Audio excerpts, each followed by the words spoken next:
लाभार्थियों पर प्रसिद्ध ना करें।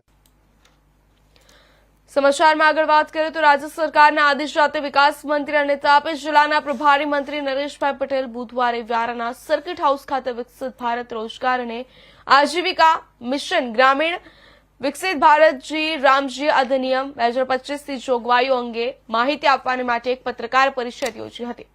વ્યારા ખાતે કેબિનેટ મંત્રી નરેશભાઈ પટેલ, કુંવરજી હળપતિ, મોહન ધોળિયા સહિતના બીજેપી આગેવાનોની ઉપસ્થિતિમાં એક પત્રકાર પરિષદ યોજાઈ હતી, જેમાં સાંસદના બંને ગૃહોમાં પસાર થયેલા શ્રી રામજી અને વિસ્તૃત માહિતી ઉપસ્થિત પત્રકારોને આપવામાં આવી હતી, જેમાં વિસ્તૃત માહિતી આપતા મંત્રી નરેશ પટેલે જણાવ્યું કે નિર્ધારિત સમયમાં કામ ન મળતા બેરોજગારી ભથ્થાની જોગવાઈને મજબૂત બનાવાઈ છે। ઉપરાંત 50% કામો ગ્રામ્ય પંચાયતો દ્વારા નક્કી કરાશે, જેથી સ્થાનિક લોકોને રોજગાર મળશે। પરિવારોનું નોંધણીકરણ, રોજગાર ગેરંટી કાર્ડ આપવા, કામ માટે અરજીઓ મંગાવી અને યોજનાઓ તૈયાર કરાવવાની તમામ જવાબદારી ગ્રામ્ય પંચાયતોની રહેશે।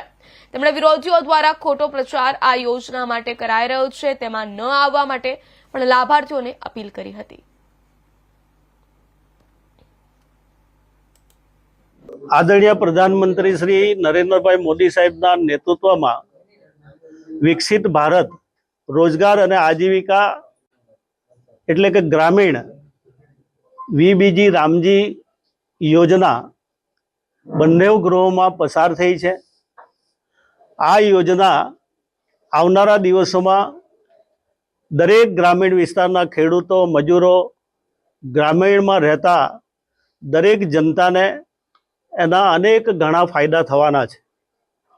આ યોજના ઐતિહાસિક બનવાની છે। એટલા માટે ઐતિહાસિક બનવાની છે કે જૂની મનરેગા યોજનાની અંદર